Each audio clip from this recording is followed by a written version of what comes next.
Často je kladená otázka, že aký typ gélov pri akej aktivite, a vo všeobecnosti sú 3 typy gélov, ktoré sa používajú, a to sú v podstate bez fruktózy, potom s fruktózou, a to v pomere maltodextrín, respektíve glukózové zdroje a fruktózy 2:1 a glukózových zdrojov a fruktózy 1:0,8.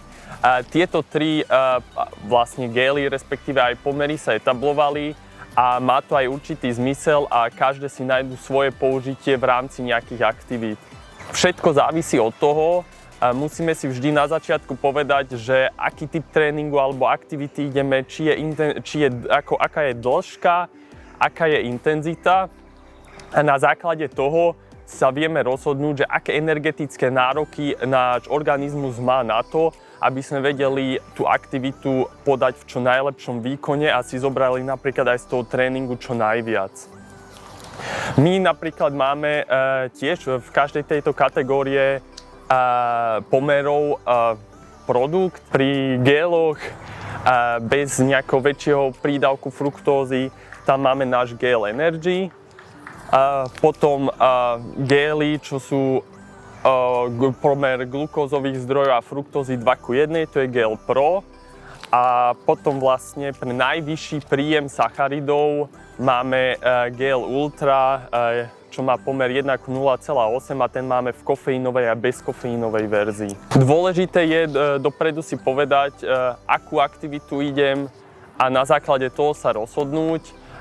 V podstate čím je vyššia intenzita, čím je tá intenzita dlhšia, tak tým má naše telo nejaké väčšie energetické nároky. Ale naopak zbytočne, keď máme tie energetické nároky veľmi nízke, keď ideme Z1, Z2 a relatívne krátku jazdu, tak nepotrebujeme dodávať veľmi rýchlo a veľa sacharidov naraz.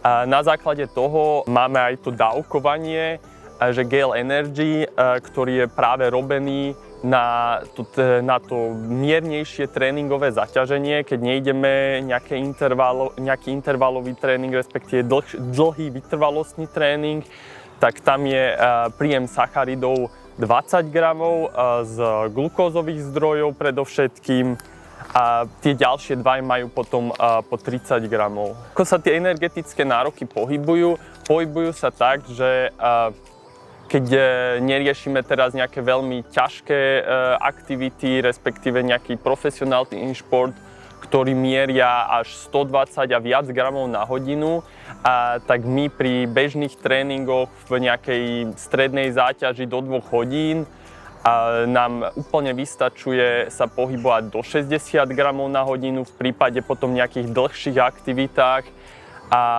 aj s určitou intenzitou.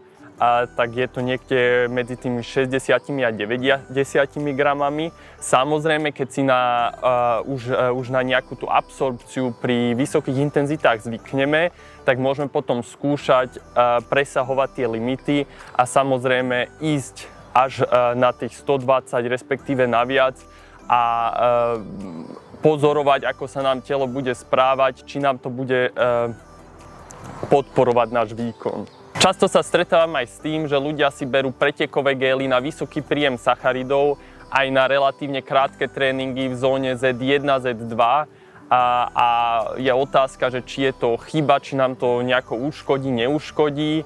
Tak v podstate tie gély na vysoký príjem sú robené tak, aby sa veľmi dobre, veľmi rýchlo vstrebávalo veľké množstvo sacharidov. A ono je to veľmi prospešné, keď máme veľké energetické nároky, veľa spotrebujeme a potrebujeme veľa naraz príjmať, aby sme nedostali sa do energetického deficitu.